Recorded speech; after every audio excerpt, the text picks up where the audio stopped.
하나님 말씀 보도록 할게요. 하나님 말씀은 히브리서 10장 19절로 25절까지. 제가 가지고 있는 성경은 신약 성경 363쪽입니다. 히브리서 10장 19절로 25절까지입니다.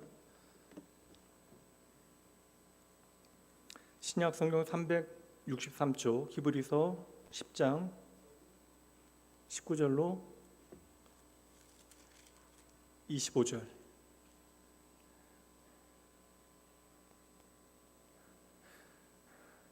누가 저한테 말씀하시는지 알고 깜짝 놀라서 최국봉 원사님.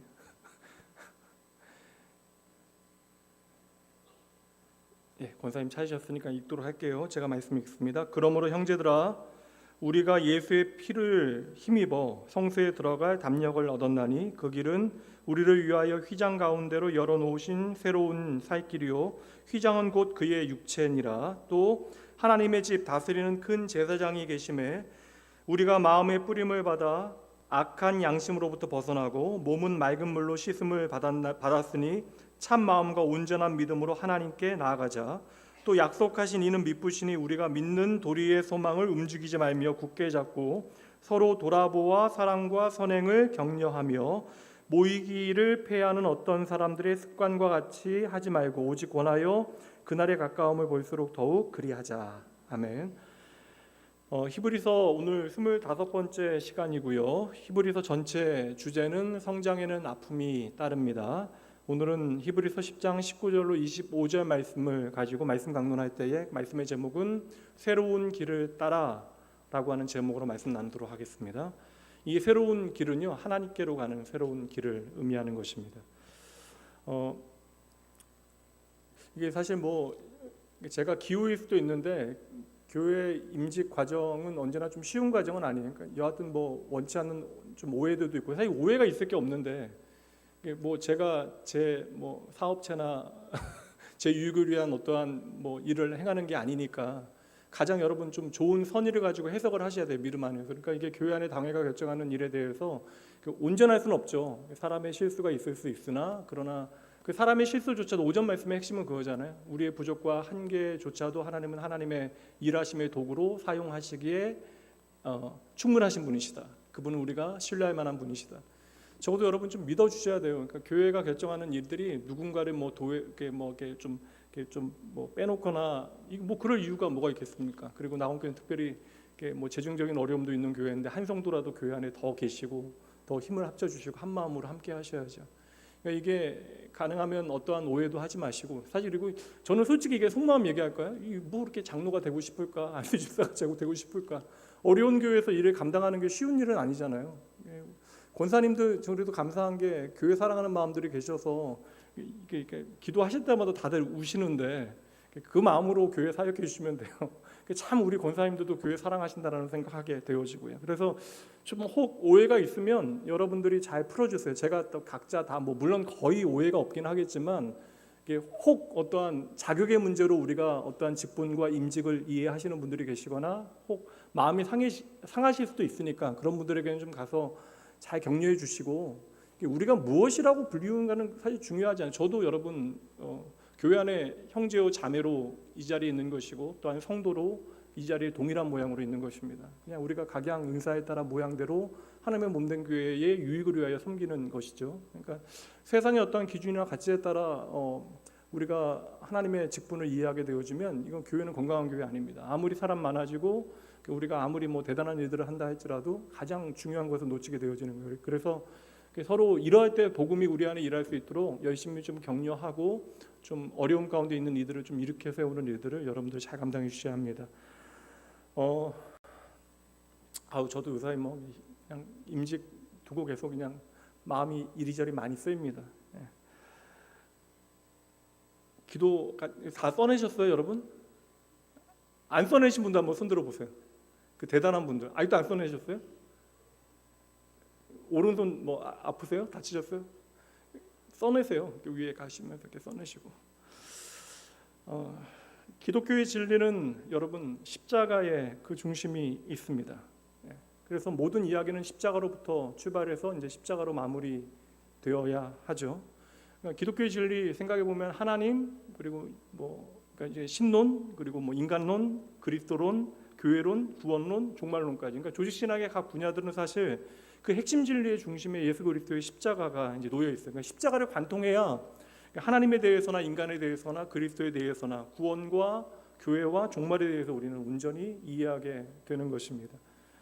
그래서 우리가 말씀을 이제 배울 때, 말씀이 이렇게 강단에서 강론되어질 때나 성경 공부 때나 우리가 언제나 좀 진리를 이야기할 때는 예수님의 십자가에 대해서 언제나 이야기해야 하는 것이죠. 오호설교가 사실 좀 어렵다라고 하는 분들도 계실 수 있습니다. 그거 솔직한 거예요. 근데 여러분, 이게 사실 말씀이 어렵지 않은 분들은 스스로 히브리서를 딱 자리 잡고 2시간 동안 읽으셔서 말씀이 다 이해가 돼야 돼. 여러분 되세요? 그 안 되니까 우리가 말씀 공부하는 시간을 갖는 거예요. 로마서 통해서 공부하고 복음을, 히브리서 통해서 말씀 공부하고요. 구약의 말씀을 통해서 우리가 희미하지만 예수 그리스도의 흔적들을 따라가서 하나님의 약속이 어떻게 성취되어지는가를 우리가 확인해야 하는 것이죠. 그래서 우리가 말씀을 나눌 때는 여하튼 사실 이게 조금 더 예민하게 설교에 대해서 공부할 때는 이게 사실 Jesus centered, 크라이스트 센터드 프리칭이라고 해서 모든 주제가 예수 그리스도의 구속사에 연결되어질 수 있도록 해야 한다라고 이제 가르치기도 하는데, 저는 말씀 자체가 보여주고 있는 그 원래의 의미들에 대해서 살펴보고 그를 통해서 예수님과 연결하는 작업을 해야 한다라고 하는 그런 생각이 있습니다. 그래서 십자가에 대해서 직접 얘기하지 않더라도 결국에는 그 복음은 예수의 십자가로 집중되어질 수밖에 없다. 근데 여러분, 우리가 십자가를 설명하기 위해서는 언제나 얘기해야 되는 게 있어요. 무엇입니까? 죄에 대해서 이야기를 할 수밖에 없는 것이죠. 그러니까 히브리서는 우리가 죄에 대해서 좀 깊이 있게 이야기하고자 하는 마음이 없으면 히브리서 말씀은 전혀 우리에게 와닿지 않는 말씀이 되어집니다. 그래서 우리가 십자가를 깨닫고 십자가를 증거하기 위해서는 반드시 언제나 죄에 대해서 이야기해야 하는 것인데, 근데 사람들은 이러한 죄에 대한 이야기를 불편하게 여겨요. 물론 이제 겉으로는 그렇다고 이야기하지 않지만 마음속에 그런 생각이 있어요. 일주일 내내 내가 힘들게 참 어렵게 살아왔는데 교회 와서라도 좀 위로되고 격려되는 이야기 들으면 좋지, 긍정적인 이야기 들으면 좋지, 또 교회에서 안 좋은 이야기 한다고 하는 마음이 겉으로는 표현하지 않지만 우리 마음에 있을 수 있지만, 여러분, 교회에서 하는 좋은 얘기가 뭐예요? 바로 복음이잖아요. 그게 복음, 예수님의 십자가 이야기잖아요. 근데 사실 우리가 예수님의 십자가 복음에 대해서 잘 안다라고 해서 우리의 현실이 죄와 상관없게 살아가는 것은 아닙니다. 그렇잖아요. 그래서 우리가 복음을 증거한다라고 하는 것은 그냥 죄의 현상을 낱낱이 밝혀내려고 하는 것이 컷이 되어져서는 안 된다. 그래서 이 세상이 얼마나 악한가에 대해서 우리가 날마다 현미경을 들여다대면서 보는, 교회 안에 얼마나 이게 그릇된 것들이 많은가에 대해서 우리가 계속해서 바라보는 것이 복음의 본질은 절대 아니죠. 그러니까 우리가 주님 오실 때까지 제가 보기에는 100% 날마다 우리는 죄를 지을 거예요. 하나님 없는 모든 삶의 이야기들이 죄인데, 그러니까 우리는 예수님께서 이 땅에 오실 때까지 날마다 죄를 짓게 되어질 것이고, 이제 우리 안에서는 그냥 계속해서 죄의 본성이 튀어나오게 되어질 터인데, 그때마다 하나님께서 우리에게 주시는 하나님의 거룩한 말씀을 통해서 나의 죄와 연약함과 한계를 깨닫고, 그리고 그 연약한 우리의 본성과 죄를 하나님 앞에 날마다 고백함으로써 우리가 오늘 어떠한 처지와 상황 가운데 있는가를 말씀을 통해서 깨닫는 작업을 우리는 평생 해야 한다. 그래서 오늘 기도도 해주셨지만 하나님의 몸된 교회는 언제나 말씀 앞에 서야 하는 것이고, 그 진리가 우리의 정체성이 되어질 수 있도록 해야 하는 것이죠. 그래서 우리가 이 죄의 깊이를 제대로 깨닫게 되어질 때에 비로소 하나님의 은혜가 무엇인지를 진지하게 바라보게 되어집니다. 근데 이게 참 아이러니하기는 한데, 신앙생활을 오래 하면 오래 할수록, 물론 다 그런 건 아니지만 생각보다 여러분 이게 참 어려워요. 그래서 교회 오래 다닌 사람들 같은 경우에 십자가를 좀 우리가 젖은 눈으로 바라보는 것이 생각보다는 쉽지 않다. 예수님의 십자가를 바라보면서 참 감사하다라고 눈물 흘리는 일이 그렇게 빈번하게 우리의 삶에 있지는 않다. 죄 이야기 필요하긴 하지만 죄 이야기 좋아하는 사람 아무도 없어요. 그리고 대놓고 어떤 분들은 그런 이야기 교회 부흥에 도움되지 않는다라고 말하기도 합니다. 근데 이게 사람이 많건 적건 간에 이게 복음으로 가는 길인데, 그 죄를 이야기하지 아니하고 예수 그리스도의 십자가 앞으로 나아갈 수 있는 방법 자체가 없는데 어떻게 죄에 대해서 이야기하지 않겠습니까? 교회라고 하는 것은 여러분, 세상에서 뭐 좀 이름 있는 강사들이 이렇게 나와서 강연하면 사람들 많이 모여요. 돈까지 내면서 뭐 그들이 하는 강연이나 토크 콘서트에 참여를 합니다. 근데 교회라고 하는 것은 어떠한 그 인간 안에 있는 긍정적인 가치를 함양하여 보다 좋은 인간을 만들어내거나 인간 가치를 어떻게 높이는 곳이 교회가 아니죠. 그러니까 어제나 오늘이나 영원히 십자가의 은혜를 우리의 삶에 분명히 하는 것이 우리의 목적이 되어진다면, 우리가 죄에 대하여 거론하는 것을 피하지 말고 죄의 문제에 직면해야 하는 거예요. 이거 깨닫게 되어지니까 제가 좀 완벽주의로부터 해방되어졌어요. 내 안에는 하나님 닮은 구석이 없는데 하나님 닮은 것처럼 있어야 되잖아요, 여러분. 그렇잖아요. 목사이다 보니까 이게 계속해서 뭔가 내가 말하는 것만큼 내가 그 말하는 거에 엇비슷한 어떠한 뭐 마음가짐과 삶의 어떠한 모양이 있어야 된다고 생각하는데, 예수 믿을수록 이게 시간이 지나면 지날수록 우리 안에 어떠한 가치들이 고착되어지면서, 이게 뭐 어찌 보면 세상 이야기로 하면 죄송합니다, 꼰대 같은 그런 애들도, 남에 대해서 판단하고 정죄하는 애들, 쉽게 이야기하는 것들, 이게 없어져야 되는데 사실 신앙생활 하면서 우리 안에 자연스럽게 자리 잡게 되어지는 것들이 있잖아요. 그러니까 우리가 날마다 죄로부터 내가 자유하였다라고 하는 예수의 복음을 이야기할 때에 오늘 현실 가운데 나의 본성이 만들어내는 죄의 문제에 대해서 우리가 좀 직면할 필요가 있다. 그래야 날마다 우리는 예수님의 십자가를 좀 절박하게 바라볼 수 있는 것이죠. 오후 예배는 적어도 저는 그래도 특별한 열심을 가지고 참석하시는 분들이거든요. 이게 사실 그래서 다른 교회 같은 경우는 청년부 예배나 그런 것, 3부 예배를 다른 곳에서 드리고 위에서 드리고, 오후 예배를 요새는 뭐 1시 반, 뭐 2시로 땡겨서 그렇게 빨리빨리 드려야지 성도들이 좋아한다고 이야기하는데, 그 오후 예배를 아예 밤에 드리는 교회 참 많지 않아요? 밤에 드리는 분들은 정말 직분자 중에 몇 분만 참석하시고, 그러니까 이제 오후 예배를 최대한 좀 빨리 당겨서 예배를 드리는 교회들도 있는데, 그리고 오후 예배를 3시에 드리는 낙원교회의 오후 예배에 참석하고 있는 여러분들에게 한번 질문을 드려봅니다. 적어도 저는 여러분들을 그래도 좀 기대하고 바라보는 마음이 있으니까, 그래서 나는 적어도 그래도 하나님의 복음에 합당하게 내 삶을 산다라고 좀 이야기할 수 있는 분, 이렇게 한번 손들어 보세요. 아예 한 분 정도는 그래도 나는 그래도 하나님의 은혜에 좀 합당한 삶을 잘 살아갑니다. 이 질문 자체가 악의적이죠. 손들기 어려운 분위기를 만들어 놓고 이제 손 들자라는 게 말이 좀 안 되는데, 그럼 이렇게 한번 이야기해 볼까요? 그리고 나는 신앙생활할 때 적어도 하나님 보시기에 한 70점은 될 것 같다. 60점? 우리는 다 그럼 낙제네요. 남들이 당신 참 신앙생활 열심히 잘한다, 아름답다, 귀하다라고 이야기해도 하나님 앞에서 나는 하나님 은혜 앞에 낙제다, 내 신앙 점수는 낙제다 생각하고 살아가는 것, 이것이 바로 여러분의 삶에 오늘 복음이 그래도 일하고 있는 증거가 되어집니다. 목사이다 보니까 성도들의 어떠한 메마른 눈을 보게 되어지는 순간들이 있어요. 목회자는 그게 참 어려운데, 이건 사실 직분이나 교회 다닌 우리가 흔히 쓰는 거 있잖아요. 연조와는 전혀 상관이 없는 것입니다. 그러니까 저는 신앙의 어떠한 자존심과 품격이라고 하는 것은 교회 다닌 연조와는 전혀 상관이 없다라고 생각해요. 물론 이게 엄밀하게 따지고 들어가면 이것도 중요하긴 한데, 이제 제가 원론적으로 이야기하면 어떤 신앙의 품격은 우리가 교회를 얼마나 오랫동안 다녔는가와 그렇게 깊은 연관이 없다. 기독교 신앙이라고 하는 것은 언제나 힘든 거예요. 왜냐하면 끊임없이 자기를 증명해내야 존재할 수 있는 세상 가운데 내가 자격 없다라고 하는 것을 인정하는 것으로부터 기독교 신앙은 출발을 하고 있잖아요. 그러니까 도리어 우리는 하나님의 은혜 앞에 내 삶에 당연한 것이 하나도 없습니다라는 고백을 해내는 것이 진짜 신앙인데, 비로소 그때서야 우리는 하나님의 은혜가 무엇인지를 선명하게 보게 되어지는데, 이게 참 쉽지 않죠. 그래서 예수님으로 참으로 행복한 교회, 행복한 사람들이 되어지기 위해서는 내 삶에 당연한 것이 없어져야, 그럼에도 우리가 예수 안에서 행복한 우리의 신앙의 길에 대한 확신이 우리 가운데 고백되어지는 것이죠. 낙원교회 안에도 이제 뭐 교회 40년 되신 분도 계시잖아요. 낙원교회도 40년 되신 분도 계시잖아요. 40년 넘은 문정호사님 40년 되셨죠? 문정호사님 말고 또 있어요? 그렇게 40년 넘은 분들은 기력 달리셔서 오후 예배 못 들으시나요?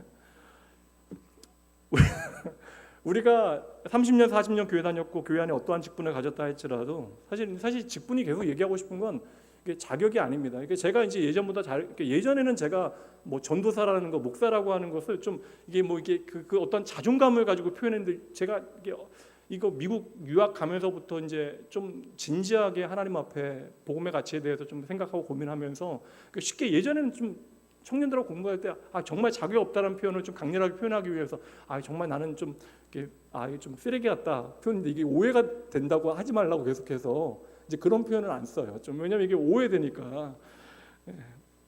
근데 여러분, 우리가 하나님의 은혜 앞에 내가 자격이 있다라고 생각하는 것 자체가 기독교 복음과는 전혀 상관없는 이야기가 되는 것이죠.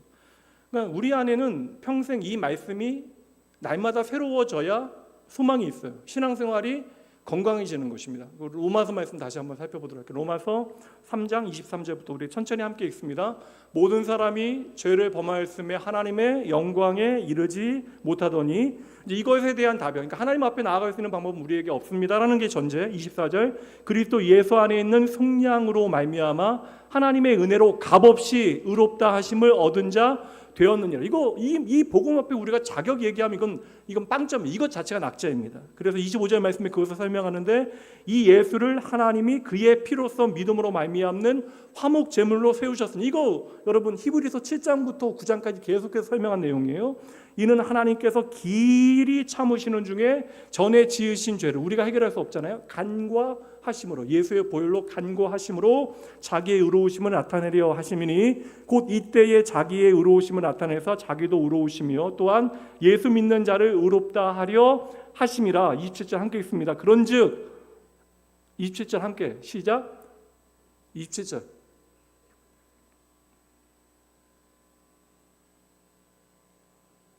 그런즉 자랑할 데가 어디냐? 있을 수가 없느니라. 무슨 법으로냐? 행위로냐? 아니라 오직 믿음의 법으로니라. 아멘. 그러니까 여러분, 복음이 뭐예요? 복음이 우리 안에 일한다면, 예수 그리스도의 십자가의 복음이 우리 안에 일하는 증거가 뭐예요?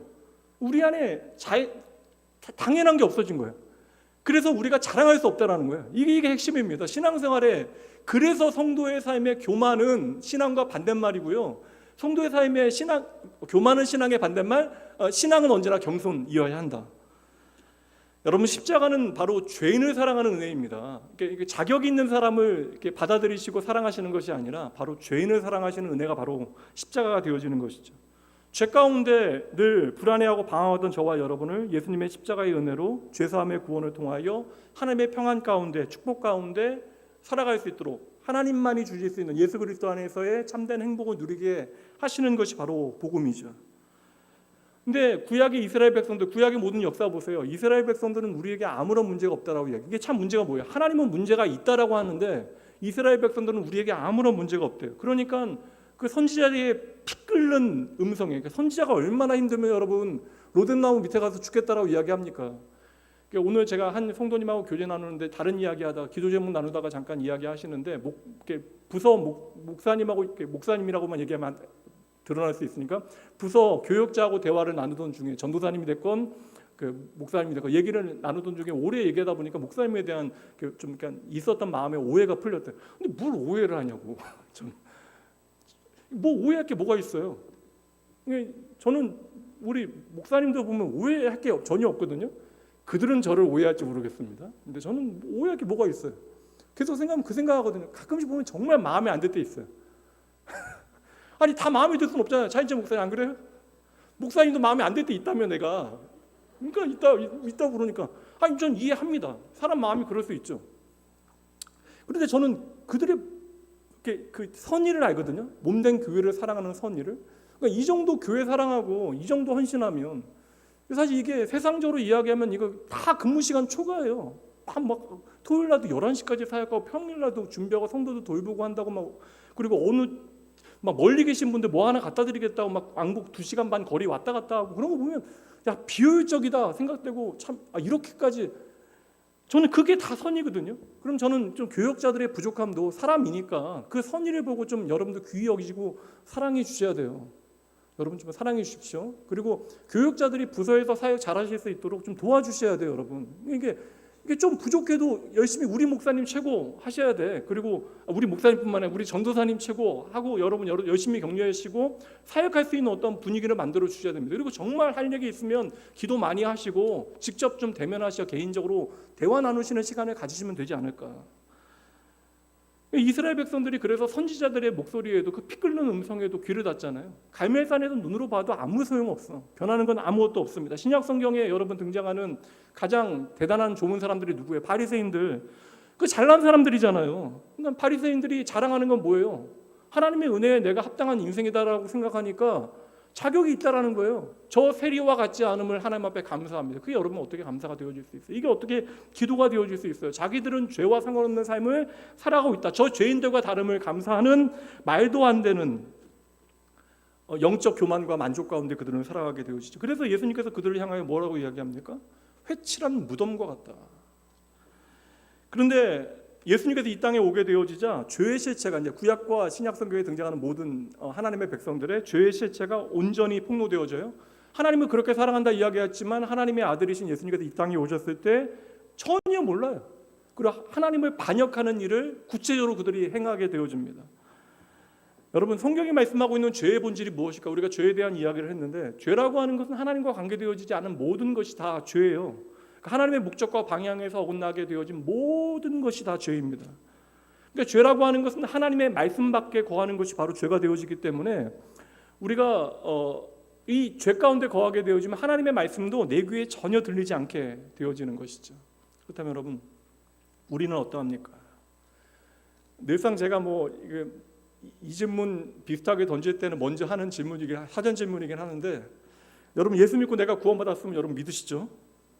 그리고 나름 여러분 열심히 그래서 그런 마음으로 오전 예배 드리시고 오후까지 피곤하신데 이 자리에 앉아서 주의 몸된 교회 다양한 모양으로 섬기시다가 예배하고 계시는데, 그리고 여러분도 보면 참 이게 이렇게까지 헌신할 수 있을까 하는 분들도 계세요. 그러니까 참 아름다운 헌신과 또 수고를 통하여 주의 몸된 교회를 아름답게 가꾸어 나가시는 많은 분도 계신데, 근데 그럼에도 불구하고 오늘 엘리야도 마찬가지였는데 하나님의 말씀과 상관없어지는 우리의 삶의 현장들이 있잖아요. 내가 여전히 예수를 믿고 교회도 잘 나오는데 늘상 죄를 짓게 되죠. 문제는 뭐냐면 죄를 지으면서도 죄인지 몰라요.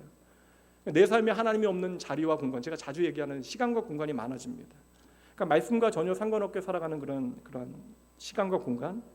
근데 이게 그렇다라고 하는 불편한 진실에 우리가 직면해야 된다.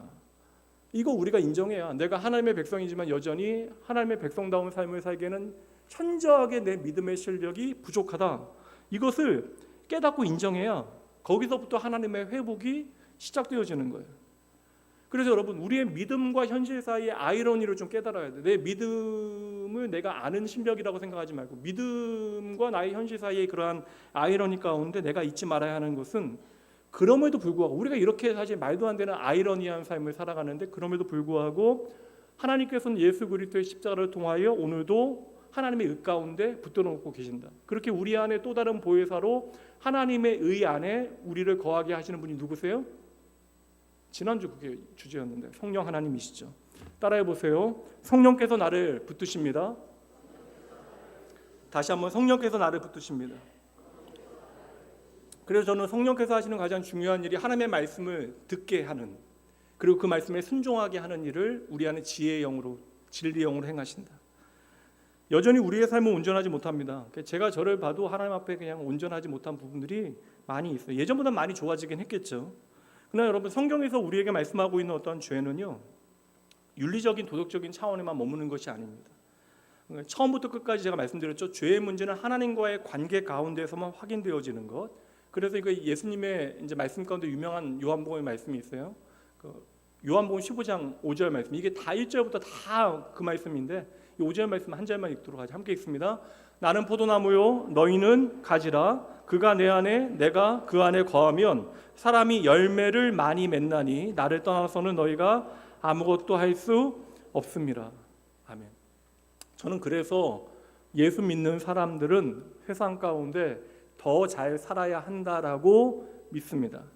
하나님 안에서 나를 발견하면 우리가 이제는 그냥 어떠한 법에 매이는 것이 아니라 아버지 하나님의 사랑 가운데 아버지 하나님을 사랑하게 되어지니까 아버지의 이름을 위하여 살아가는 거예요. 내 삶을 통하여 아버지의 이름이 업신여기지 아니하도록 이제 아버지의 이름의 영광을 위하여 우리는 우리의 삶을 잘 살아갈 책임이 있는 것이죠. 그래서 저는 막 사는 것도 말이 안 된다. 대충 사는 것도 상당히 좀 힘든 문제다. 물론 아버지의 마음을 이해하지 못하면, 철없으면 사실 부모 마음 계속 아프게 하죠. 나이 들어도 철없는 자식이 되어질 수 있습니다. 누가복음 15장 말씀에 보면 잃어버린 것들을 다시 찾게 되어졌을 때 기쁨에 대한 이야기가 나오잖아요. 그래서 잃어버린 양을 찾은 선한 목자 이야기, 그리고 잃어버린 동전을 찾게 되어진 여인의 이야기. 그 다음에 세 번째로 우리에게 소개하고 있는 것이 바로 집 나간 아들의 이야기. 그러니까 재산 챙겨서 집 나간 아들을 끝까지 기다리는 아버지의 이야기를 우리에게 들려줍니다. 특별히 그 아버지의 이야기는 참 감동적인 이야기잖아요. 앞에 두 이야기는 짧게 끝낸다면 아들과 아버지 이야기는 상당히 길게 펼쳐집니다. 아들이 집 나가서 지 마음대로 살아갈 때도 아버지는 아들을 잊어요, 안 잊어요? 이런 질문 드려야 여러분 정신 차리시죠? 눈꺼풀이 무거운 분들. 지 마음대로 살 때에도 아버지는 아들을 기다립니다. 근데 아들은 몰라요. 아들은 모르는데 아버지는 아들을 기다립니다.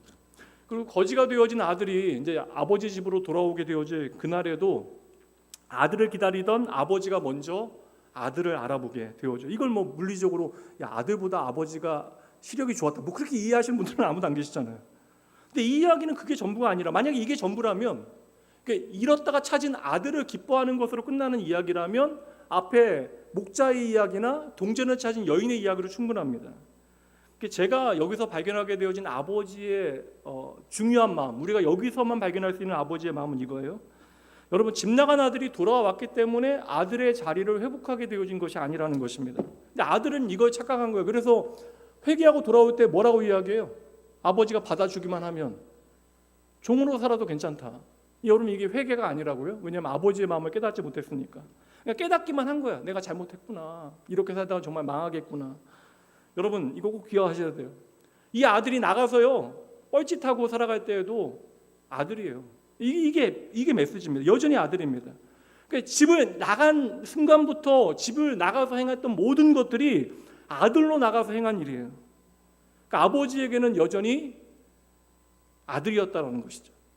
그러니까 여러분, 이거 오해하시면 안 돼요. 야, 돌아왔으니까 회복되어졌구나. 아니에요. 집 나가 있을 때에도 그놈은 내 아들이었다고요.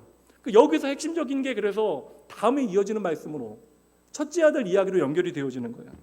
첫째 아들 이야기가 연결되죠. 여기서만 끝내면, 제가 오전에도 말씀드렸지만 갈멜산에서 끝내면 가장 극적이잖아요. 둘째 아들 돌아와서 막 부둥켜 안고 잔치하고 행복하게 끝내면 좋잖아요. 그런데 갑자기 첫째 아들 이야기가 나옵니다. 그러면서 현실로 돌아오는 거예요. 첫째 아들은 너무나 억울한 거죠. 나름 공감이 되잖아요. 공감. 저도 맏아들이라 이게 공감이 돼요. 첫째 아들이라 첫째만이 갖는 어떠한 좀 부채의식 같은 게 있거든요. 그러니까 이게 첫째 아들이 너무나 화가 난 거예요. 우리가 이럴 때가 좀 많죠. 실상은 아버지의 아들로 아버지와 함께 사는 것보다 아버지를 떠나 사는 아들을 부러워합니다. 그러니까 돌아온 둘째 동생에게 화가 난 거예요. 근데 저는 이게 여기서도 똑같이 되묻고 싶어요. 무엇이 그렇게 억울할까? 정말 아버지는 나를 위해서도 염소 새끼 한 마리도 잡아주지 않았을까? 우리는 그렇게 착각하는 거예요. 아버지는 나의 것이다, 너의 것이다 라고 이야기하시는데 우리는 아니다라고 생각하는 것이죠. 그럼 우리에게 정말 베푸신 하나님의 은혜가 여러분 부족합니까? 저와 여러분은 이미 예수 그리스도의 보혈을 통하여 하늘의 시민권을 가진 하나님의 나라의 백성이에요. 근데 우리가 이 세상 살아가다 보면 이거 잊고 살아갈 때 있어요, 없어요? 있으니까 여러분, 땅의 부동산에만 우리가 관심을 갖는 거죠. 그렇잖아요. 하나님의 나라의 시민권을 가지고 있다고 생각하면 거기에 투자를 하셔야죠. 근데 우리가 하나님의 나라의 시민권이 있다는 건 머리로는 생각해도 내 마음으로 있게 되어지는 순간이 많으니까 여전히 이 땅에서 내가 더 많은 것들을 투자하여 이 땅을 복되게 하는 삶에 열중합니다. 우리가 이 땅을 살아가며 하나님을 잊게 되어지는 순간, 하나님의 나라를 잊게 되어지는 순간이 있다고요. 그러나 여러분, 그때에도 우리는 여전히 하나님 나라 백성입니다. 이게 복음이에요, 여러분. 저와 여러분은 여전히 하나님의 나라 법으로 살아가야 하는 복된 인생, 그러니 우리는 당연히 이 세상의 윤리와 법의 요구보다 더 높은 하늘의 가치를 위하여 오늘 살아가고 있음을 여러분 믿으셔야 돼요. 그래서 우리의 행동 강령을 짧게 이야기하자면, 따라해보세요. 하나님 앞에 살라. 이런 거 말도 안 해도 어떻게 잘 띄워줘요, 이렇게 결정적인 걸 다. 하나님 앞에 살라. 이게 코람데오잖아요. 내 삶의 모든 현장이 하나님 앞에 있음을 기억하는 삶. 왜 하나님은 오늘도, 제가 사실 30대 초반까지 가장 많이 고민했던 것은 성도들의 삶의 현장이 너무나 고달프고, 제가 예전 브라질 도시빈민 사역 갔을 때 너무나 마음이 괴로워가지고요. 아이 태어난 다음에, 우리 아이는 그래도 그냥 뭐 잘 살고 있는데, 아이 발목 자른 아이 뭐 쓰레기통 뒤집어서 먹고, 그러니까 여러분 이게 말도 안 되는 거거든요. 이게 음식, 썩은 음식을 우리 먹었 이렇게 냄새도 못 맡는 음식을 주워서 3살짜리 애가 먹고 막 그래요. 막 그런 거 보면서 제가 너무 충격을 받았어요. 야, 이것도 과연 하나님께서 다스리시는 곳일까? 하나님께서 이 사람들도 사랑하실까? 이제 그 충격에 제가 몇 개월 정말 실존적으로 심각하게 깊은 고민에 빠졌을 때가 있습니다. 왜 하나님은 여전히 저와 여러분을 이 세상에 두실까? 지난주 말씀 보죠. 히브리서 10장 13절. 예수님께서 당신의 십자가 그 한 번의 제사를 통해 우리를 온전히 하신 후에 함께 있습니다. 그 후에 자기 원수들을 자기 발등상이 되게 하실 때까지 기다리신다. 이미 주님께서는 십자가에서 사탄의 머리를 박살내시고 약속대로 온전히 승리하셨는데 하나님은 오늘날 당신의 백성들을 여전히 세상에 두심으로 죄가 무엇인지를 이 땅에 드러내시고 동시에 하나님의 은혜를 날마다 말씀을 통하여 우리의 삶에 공개해 주시는 거예요. 그래서 이제 저와 여러분은 하나님께서 이렇게 사용하시는 거예요. 함께 읽어봅니다. 이제 우리는 하나님께서 복음을 드러내는 도구입니다. 아멘. 왜 오늘 우리가 이 세상에서 제대로 살아가야 하는가? 예수 믿는 사람들이 왜 무례하지 말아야 될 것인가? 왜 관용의 정신을 우리가 이 땅 가운데 열심히 살아내야 할 것인가? 심지어 우리를 향하여 침뱉고 욕하는 사람들을 향해서도 왜 우리는 좋은 태도를 가지고 그들을 대하여만 하는가? 이게 사실 어제 제가 아침에 급하게 이제 항상 그런 건 아닌데 아내한테 좀 아침에 아내가 좋아하는 라떼를 좀 사다 주고 싶은 거예요. 그래서 교회 가기 전에 이제 라떼를 사가지고 아내를 주려고 왔는데 라떼를 주문해서 가지고 왔는데 보니까 아메리카노를 준 거예요. 제가 돈은 600원을 더 냈는데 그래서 다시 이제 시간도 없는데 빨리 가가지고 이렇게 좀 짜증이 많이 났죠. 근데 짜증이 나서 이거 잘못 줬다고 얘기를 하려고 하는데 이제 그 어린 친구가 아침에 정신없게 일하면서 얼마나 그랬을까? 이게 제가 착해서 그런 게 아니라 짜증을 낼 수 있는 못된 성품의 사람인데 그러니까 이렇게 너무 죄송하다 그러는데 괜찮다고 충분히 그럴 수 있다라고 뭐 그런 얘기를 제가 막 이런저런 얘기를 그냥 괜찮다라는 얘기를 계속 했어요. 그래서 제가 생각해 보니까 적어도 내가 하나님 앞에서 내 삶에 대한 반성이 없다면 이러한 선택이 가능할까? 이게 지극히 작은 것이지만 그러니까 내가 이 땅 가운데 하는 어떠한 선택과 삶의 이야기는 구원받은 하나님의 백성으로 예수의 복음을 드러내기 위하여 우리는 이 땅의 윤리와 도덕도 기꺼이 마땅히 지켜내야 하는 것이다. 그래서 저는 예수 믿는 사람들이 무례한 이야기 보면 좀 화가 많이 납니다. 그래서 저는 예수 믿는 사람들은 세상 사람들이 살아가는 삶의 방식보다는 훨씬 더 품격 있는 삶을 오해하지 마세요. 품격이라는 건 고상한 척이 아닙니다. 이게 마땅한 이게 품격과 어떠한 자존감을 드러내며 살아가야 한다라고 저는 확신을 해요. 그리고 이 품격은 갈라디아 말씀에서 성령의 열매로 우리에게 교훈되어지는 거예요. 오랜만에 이거 보도록 하죠. 갈라디아서 5장 22절 오직 성령의 열매는 사랑과 희락과 화평과 오래 참음과 자비와 양성과 충성과 온유와 절제니 이 같은 것을 금지할 법은 없다. 그러니까 성령의 열매는 우리 안에 누가 사시는가, 누가 주인 되시는가에 대한 증거가 되어지는 거예요. 이건 반드시 우리의 삶에 나타나야 되는 법이 되어진다. 그래서 갈라디아서 같은 말씀 2장 20절 말씀 내가 그리스도와 함께 십자가에 못 박혔나니 그런즉 이제는 내가 사는 것이 아니요 오직 내 안에 그리스도께서 사시는 것이라. 이제 내가 육체 가운데 사는 것은 나를 사랑하사 나를 위하여 자기 자신을 버리신 하나님의 아들을 믿는 믿음 안에서 사는 것이라. 아멘. 그래서 예수를 믿는 하나님의 백성들은 하나님 없는 세상 사람들과 근본적으로 다른 길을 걸어야 하는 것이죠. 제가 어릴 때 그런 얘기 들었을 때 주일 성수 얘기하면서 주일날 시장 가서 물건 사지 말라고 원로 목사님들 그 얘기 안 들어보셨어요? 주일날 뭐 물건 사지 말고 토요일날 미리 사놓고. 어릴 때는 제가 뭐 이게 그 주일 성수의 개념으로 이해했거든요. 근데 이게 그리스도인의 덕의 문제 그리고 우리가 살아가는 삶의 가치를 좀 증명해내는 방식으로 이해하면 충분히 이것도 따를만하다. 근데 이거 뭐 그냥 단순히 주일날 뭐 그냥 이런 거 있잖아요. 석촌동에서 뭐 사면 안 되니까 저기 강 넘어가서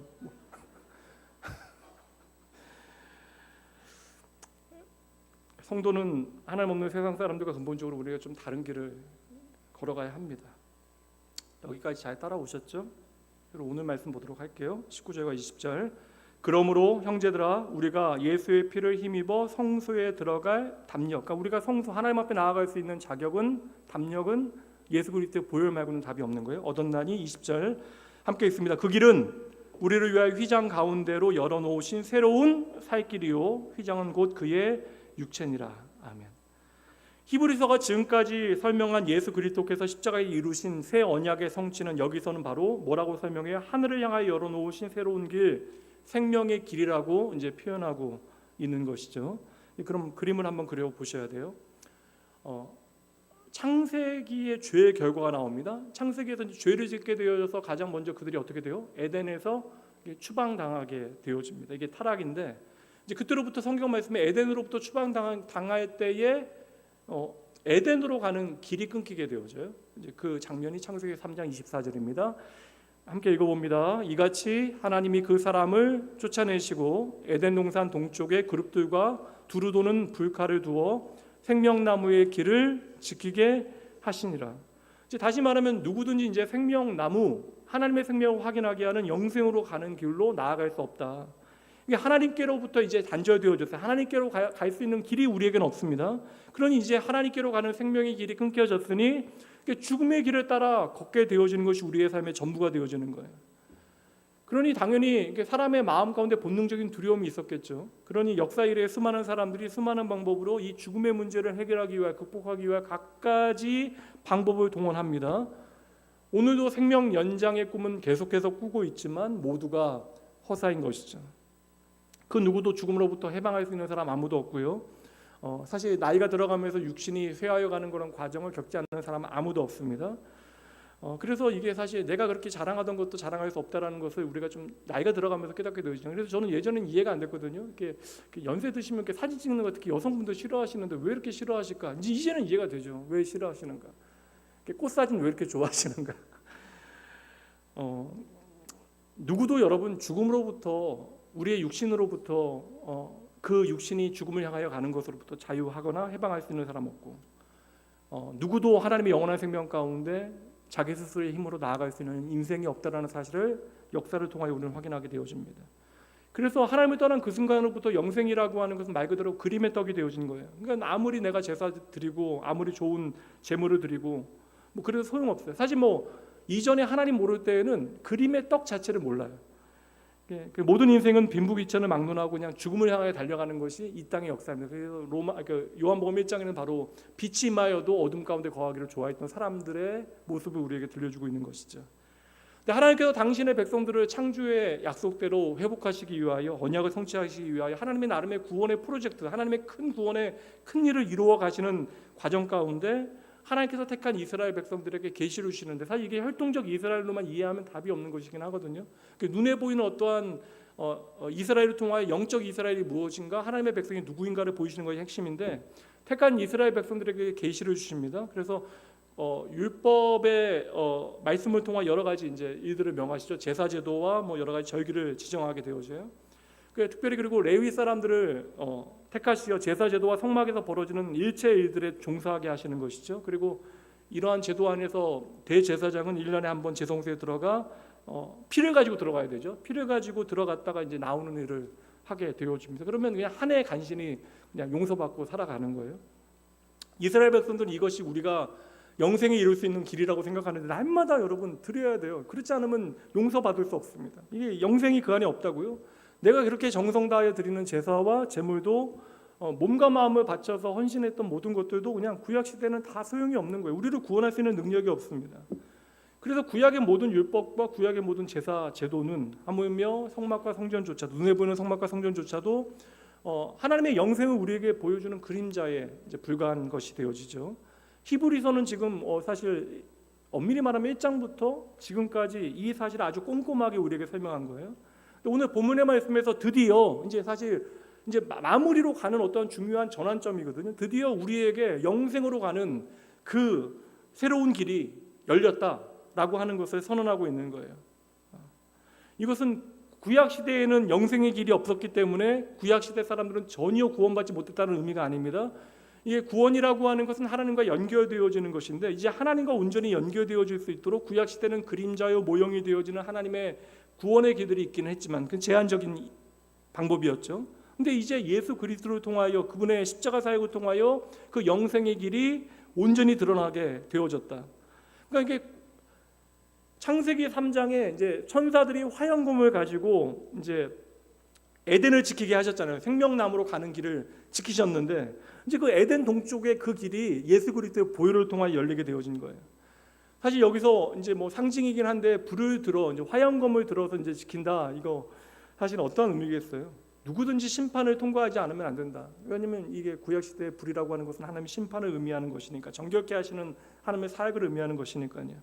그러니까 그 누구도 감당할 수 없는 그 죄의 무게를 예수님께서 홀로 지시고 십자가에서 당신의 몸을 찢기심으로 홀로 하나님의 준엄한 죄에 대한 심판을 감당하신 것이죠.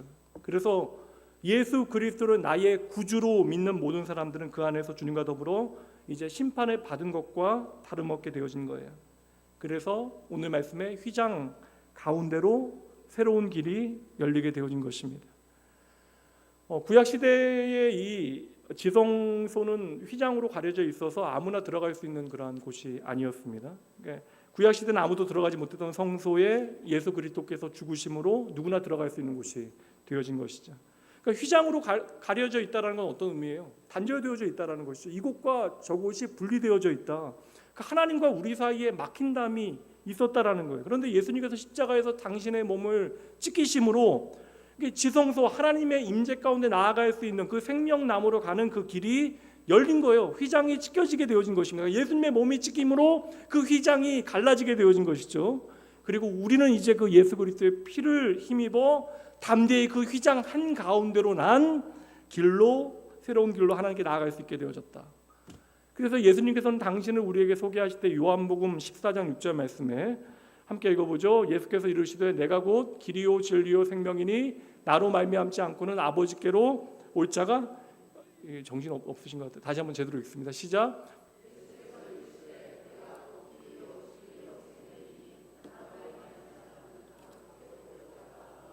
예수님께서 친히 말씀하시되 오직 예수님 한 분만이 길이고 진리요 생명이시대요. 다른 길, 다른 생명, 다른 진리는 없다라는 것입니다. 예수님만이 새로운 길, 살아있는 길. 그러니까 예수님께서는 당신을 통하여 당신의 피로 말미암아 우리에게 살 길을 주셨다라는 거예요. 그러니까 우리에게 이 새로운 길, 하나님께로 가는 생명의 길이 어떻게 열렸냐? 바로 예수님의 십자가를 통하여 열린 것이다. 이거 우리에게 증명해 내고 있는 것입니다. 그러니 오늘 우리가 그 길을 걷는다라고 하는 것은 주님께서 우리에게 보여주시는 그 십자가의 길을 생명으로 붙들고 살아간다. 그래서 성도의 삶은 언제나 예수님의 십자가를 밝히 보이는 삶이어야 한다. 매일매일 십자가 바라보며 우리는 믿음을 살아내야 한다. 그래서 성도의 담대함은 예수의 보혈을 힘입어 언제든지 하나님 앞에 나아갈 수 있는 약속을 붙들고 살아가는 것입니다. 그 약속에 메인바 되어진 믿음의 삶을 살아내는 것. 그래서 21절 말씀에 또 하나님의 집 다스리는 큰 제사장이 계심에, 어떠한 말씀이에요? 하나님의 집이라고 하는 것은 구약 시대에는 뭐예요? 여러분, 성막이거나 성전을 의미하는 것인데 히브리서에서는 이것이 눈에 보이는 성막 성전이 아니다. 하늘 성소에서 버린 것. 예수님께서 당신의 몸을 희생 제물로 드리신 것은 땅에서 드려진 제사같이 보이지만 하늘 성소에서 온전히 드려진 제사였다. 이거 8절과 9절에서 계속 강조하는 내용이잖아요. 그러니까 이 하나님의 집은 바로 하늘 성소를 의미하는 거예요. 하나님께서 다스리시는 하나님의 집, 그 집을 다스리시는 큰 제사장이 우리에게 계시다. 이게 핵심이죠. 그러니까 우리는 예수님을 말미암아 하나님께로 갈 수 있는 새로운 살 길이 열렸다. 그러니까 예수님만이 우리에게 열어주실 수 있는 길이다. 그럼 우리가 이 살 길을 걸어갈 때 누구의 다스림을 받아야 돼요? 어려워. 예수님이 열어놓으신 길이에요. 그럼 누구의 다스림을 받아야 돼요? 예수님의 다스림을 받아야 되는 거예요. 그러니까 우리가 하나님의 집으로 가는 길을 제대로 걸어가기 위해서는 하나님의 집을 다스리시는 예수 그리스도의 다스림을 받아야 된다. 그분의 지배를 받아야 된다. 오늘 히브리서가 그 내용을 우리에게 보여주는데 이제 사실 뭐 거의 이제 마무리를 향하여 가고 있는 건데 사실 뭐 이게 10장인데 무슨 마무리냐? 오늘 본문의 말씀 22절부터 25절이 그것을 말해주고 있고요. 12장에는 이제 믿음에 대해서, 13장에는 소망에 대해서, 14장에는 이 새로운 살 길이 사랑의 길이다. 그래서 믿음의 길, 소망의 길, 사랑의 길을 우리에게 증명해 주는 거예요. 그래서 11장 여러분 유명한 뭐예요? 믿음장인 거예요, 여러분. 와, 오늘 하셨죠? 근데 22절부터 25절이 여러분 연결되어지는 편지니까 앞으로 12장, 13장, 14장의 믿음, 소망, 사랑을 이야기할 것을 여기서 이미 말씀하고 있어요. 믿음, 소망, 사랑을 찾아보세요. 22절부터 봅니다. 우리가 마음의 뿌림을 받아 악한 양심으로부터 벗어나고 몸은 맑은 물로 씻음을 받았으니 참 마음과 온전한 믿음으로 하나님께 나아가자. 그러니까 하나님께 새로운 길을 걸을 수 있는 그 길로 이제 믿음을 설명하는 거예요. 첫 번째, 또 약속하신 이는 미쁘시니 진실하시니 우리가 믿는 도리에 뭐라고요? 소망을 움직이지 말며 굳게 붙잡고 서로 돌아보아 뭐라고 여러분? 사랑과 선행을 격려하며 모이기를 패하는 어떤 사람들의 습관과 같이 하지 말고 오직 권하여 그날이 가까움을 볼수록 더욱 그리하자. 그래서 22절, 23절, 24절 말씀에서 새로운 길을 걸을 수 있는 방법 뭐예요 여러분? 첫 번째 22절에서는 온전한 믿음으로 하나님 앞에 나아가자. 이거 여러분 겉면같이 보이지만 겉면이 아닙니다. 여러분 설득이 아니에요. 주님의 새로운 생명의 길을 걷기 위해서는 예수 그리스도의 십자가를 믿는 그 믿음으로 우리가 살아가야 한다. 십자가 붙들고 우리의 삶을 믿음 가운데 살아내야 한다. 하나님께서는 그 생명의 길로 저와 여러분을 오늘도 인도하시는데 바로 예수를 믿는 믿음 안에서 하나님께서는 우리를 당신께로 오늘도 인도해 내신다. 이게 23절 24절에 연결되는 거야. 하나님은 미쁘신 하나님이시다. 그래서 믿는 도리에 소망을 버리지 않고 그 소망을 굳게 잡고 걸어야 하는 것이고, 이거 홀로 걸을 수 없으니까 여러분 교회가 필요한 거예요. 서로 돌아보아 뭐라고 여러분? 사랑을 격려해야 된다. 이 사랑은 구체적으로 믿음의 백성 가운데 나타나는 선행, 선한 행실이어야 한다. 너무나 쉬운데요. 그래서 저는 늘상 말씀드리지만 하나님의 구원의 실체, 예수 그리스도를 통한 하나님의 구원의 실체는 우리의 삶에 리얼리티로 어떻게 나타나야 된다? 믿음과 소망과 사랑의 열매로 맺혀져야 된다. 여러분들 그 이 믿음과 소망과 사랑을 우리가 만들어낼 수 있어요? 왜 이러해요 여러분? 끝낼게 금방. 믿음과 소망과 사랑을 우리가 만들 수 있어요 여러분? 안 되잖아요. 이거 우리가 만들어낼 수 있는 게 아니라고. 이거 하나님께로부터 우리에게 허락되어진 거잖아요. 하나님께서 우리에게 믿음 주시잖아요. 하나님께서 우리에게 소망 주시잖아요. 하나님께서 우리에게 사랑 주시잖아요. 그러니까 이 믿음과 소망과 사랑은 하나님께로부터 우리에게 주어진 거예요. 믿음도 하나님께로부터 주어진 것, 소망도 하나님께로부터 거저 주어진 것, 사랑도 하나님께로부터 거저 주어진 은혜가 되어진다. 그러니까 여러분 이게 이런 얘기하면 돼요, 안 돼요? 교회 안에서 야 나는 믿어지는데 너는 왜 안 믿어지냐? 그런 얘기하면 돼요, 안 돼요? 안 돼요. 하나님도 저와 여러분 기다리시는데 여러분 못 기다리시면 됩니까? 때로는 얼토당토하는 이야기하거나 때로는 말도 안 되는 이야기해도 좀 기다려줄 필요가 있다. 좋은 말로 권면하고 진리 가운데 거할 수 있도록 우리가 열심히 그들과 함께 발걸음을 맞추어야 한다. 오직 그리스도 예수 안에서 믿음으로 하나님의 영원한 생명을 선물로 받은 사람들은 그래서 하늘에 대한 소망을 가지고 살아가야 하는 것이고, 그렇게 믿음과 소망은 우리 안에 사랑의 길로 반드시 나타나야 한다. 이건 뭐 계속해서 로마서 말씀을 통해서도 설명드렸고, 이제 적용 부분에서 히브리서 말씀도 이제 그 이야기 11장, 12장, 13장, 마지막 16장까지 이제 마지막에 정리하면서 이야기하게 되어질 거예요. 그래서 예수 그리스도를 믿는다라고 하는 것은 하나님의 사랑이 우리 안에서 나를 주장하는 삶이 되어줘야 되고, 그 소망이 증거되어줘야 되고, 사랑이 나타나야 한다. 그렇기 때문에 성도는 주님께서 주신 믿음과 소망과 사랑으로 이제 25절 말씀 함께 읽어보죠. 모이기를 패하는 어떤 사람들의 습관과 같이 하지 말고 오직 권하여 그날의 가까움을 볼수록 더욱 그리하자. 그러니까 우리 모두 하나님께서 열어놓으신 새로운 길을 함께 걸어가야 하는데, 여기서 이제 모이기에 힘쓰자, 모이기를 패하는 자들의 습관과 그리하지 말고 이제 이런 이야기를 어떤 주일 성수를 위한 어떤 강령으로 이해하시면 안 돼요. 사실 그 주일 성수가 강요한다고 되는 건가요?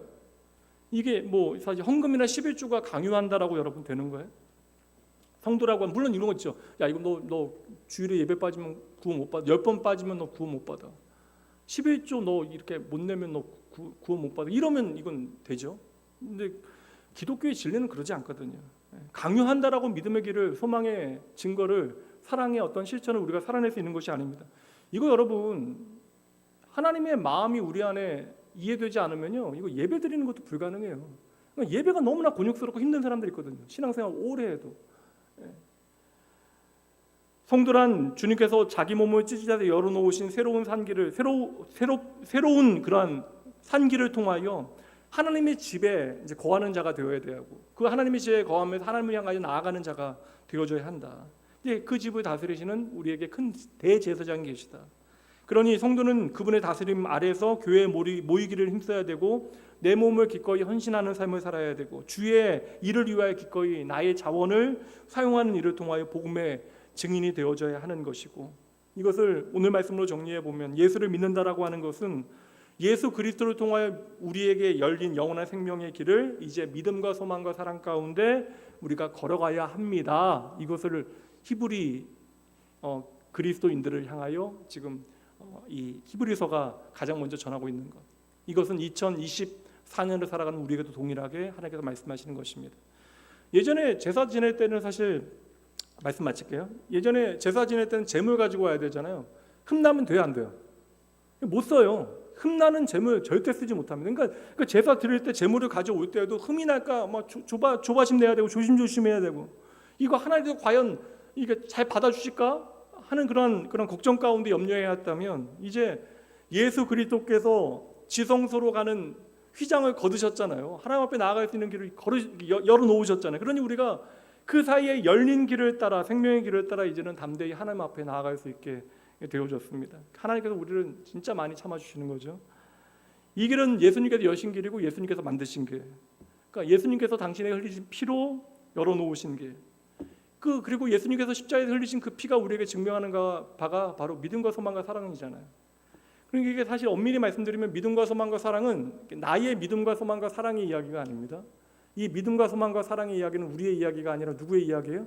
주님의 믿음과 소망과 사랑의 이야기. 주님의 믿음, 주님의 소망, 주님의 사랑.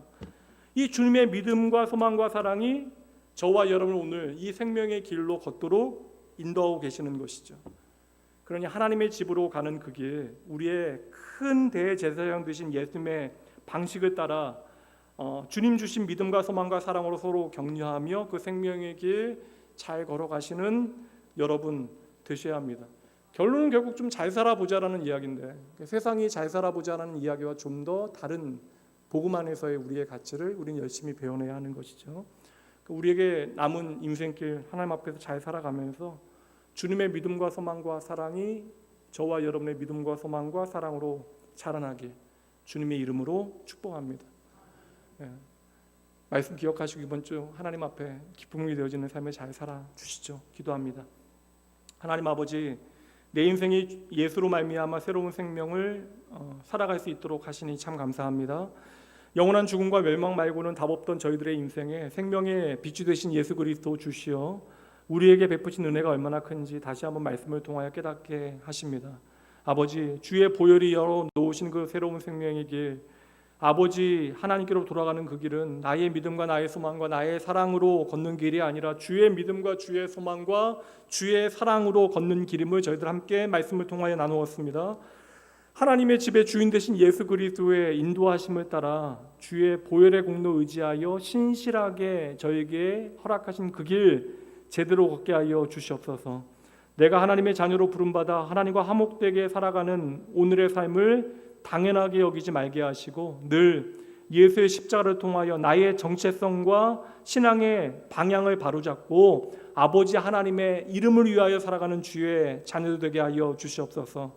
오늘 우리가 제대로 살겠다라고 결심하는 이유는 율법이나 제사가 아니라 하나님의 마음을 따르는 순종 때문임을 기억하겠습니다. 저희의 삶에 아름다운 순종의 열매가 맺혀지는 예배자들 되어질 수 있도록 주여 복내려 주시옵소서.